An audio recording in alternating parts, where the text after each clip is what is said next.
რა მოხდა 4 ოქტომბრის აქციაზე, რომელიც თვეების განმავლობაში იგეგმებოდა, არსებობდა გარკვეული მოლოდინები, არსებობდა დაანონსებული მშვიდობიანი პროტესტი და დამხობა და უღალატეს თუ არა პაატა ბურჭულაძეს და მის უახლოეს გარემოცვას, ვინც სწორედ საორგანიზაციო საკითხებში იყო ჩართული. ეს არის კითხვები, რომელიც საზოგადოებაში გაჩნდა და ეს არის მათ შორის კითხვები, რომელიც დღეს პირდაპირ ეთერებში პაატა ბურჭულაძის შვილმაც გააჟღერა.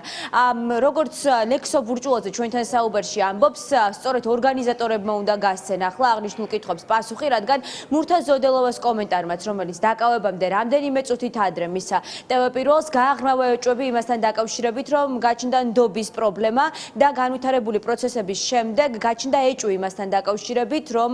ენდნენ ისეთ ადამიანებს, რომლებიც სანდო არ იყვნენ, რომ სავარაუდოდ იყო ღალატი, თუმცა ვისი მხრიდან ამ კონსპირაციებში უკვე ბუნებრივია მოქალაქეები, რომლებიც საორგანიზაციო საკითხებში არ იყვნენ ჩართული, ვეღარ შედიან, ამბობენ მხოლოდ იმას, რომ არსებობს კითხვები, რასაც პასუხები უნდა გაეცეს და მაღალი ალბათობით ეს მოხდება მას შემდეგ, რაც სასამართლო სხდომათა დარბაზში ორგანიზატორებად წოდებული პირები იქნებიან გადაყვანილი და მათ სწორედ მიეცემათ შესაძლებლობა იმის, რომ ღიად ისაუბრონ და საკუთარი პოზიცია განსაჯელის სკამიდან უკვე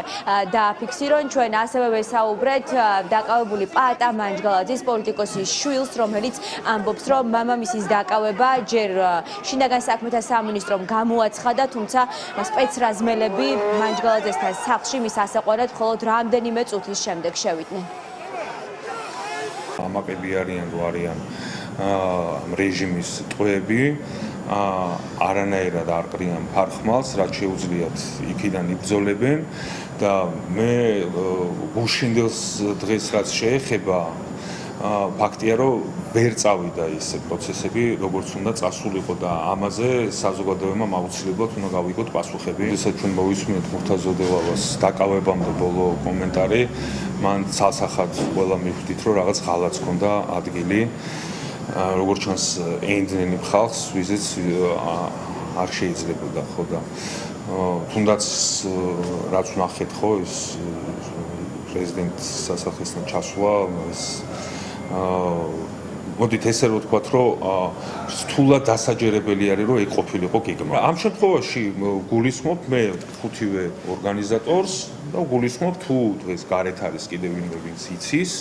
რომ რაღაც ინფორმაცია მოგვაწონდოთ, თუნდაც ვიცოდეთ ვინ არის მოღალატე. მინდა სოლიდარობა გამოუცხადო ყველა პოლიტპატიმრის ოჯახს. მამაჩემი მარტო არ იყო ამ ბრძოლაში, მის თანაგუნდელებთან ერთად იყო, ასევე უკანონო პატიმრობაში იმყოფება მისი თანაგუნდელი გიორგი ვაშაძე უკვე რამდენიმე თვეა.